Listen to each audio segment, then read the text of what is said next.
Hello, my name is Shayna Flack, and I found a great presentation that I decided to analyze for this assignment. It's called Stabbing Mediocrity to Death with Pencils and Pins by Barry Feldman. I'd like to start by saying that this slideshow grabbed my attention right from the start.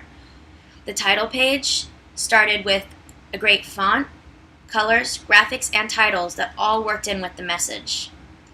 This week's lesson, Introduction to Slide Design, mentions 7 design elements that should be followed for a great presentation. One that stands out throughout this entire presentation is that the creator never forgot who his audience was. In the second slide, he states, "Writers are we." He's aligning himself with his audience by saying, "I'm you and you're me." And he continues the camaraderie throughout his call to action all the way to the end, while he describes how writers need to stab back with their pens and pencils against mediocrity.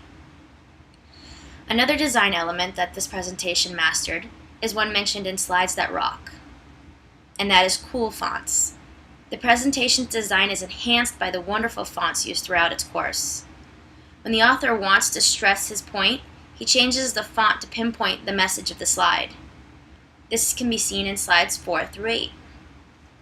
The final design element I felt stood out in this presentation was also mentioned in this week's lesson, Introduction to Slide Design. This element was number 4. Slides should have unity. Not only does the presentation's color scheme work with the theme, but it also stays unified throughout. One thing that I was on the fence about was the graphic used. The author used the same graphic throughout the entire presentation by changing the size, the position, and I don't think it hurt the presentation because of the monotony, just because of the different fonts used saved it from standing out too much.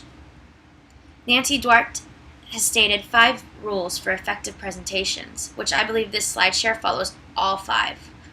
This slideshare is written by a writer, for writers, and acts as a call to arms for writers. I believe that this is meeting the audience's needs and fulfilling the first rule.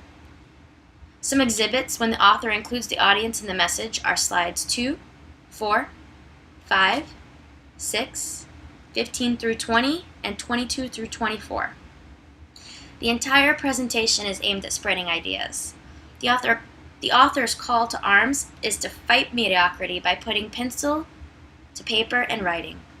What better way to spread ideas? This presentation exhibited some strong visual and literary imagery to help the audience see what was being said. Some great examples are on slides 22 and 23. The author was not concerned with decoration. It can be seen due to the lack of graphics and color, that he didn't want the audience to be distracted from his message. Overall, I don't think there was much about this presentation that I didn't like, as seen through the stuff we learned this week in lessons and through the slide shares that we were able to view. I can say that I can't believe how much my idea of a slideshow presentation has changed in just 2 weeks.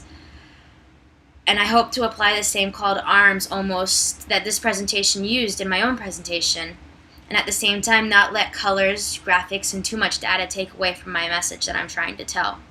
If you have time, check out this slide share. You won't regret it.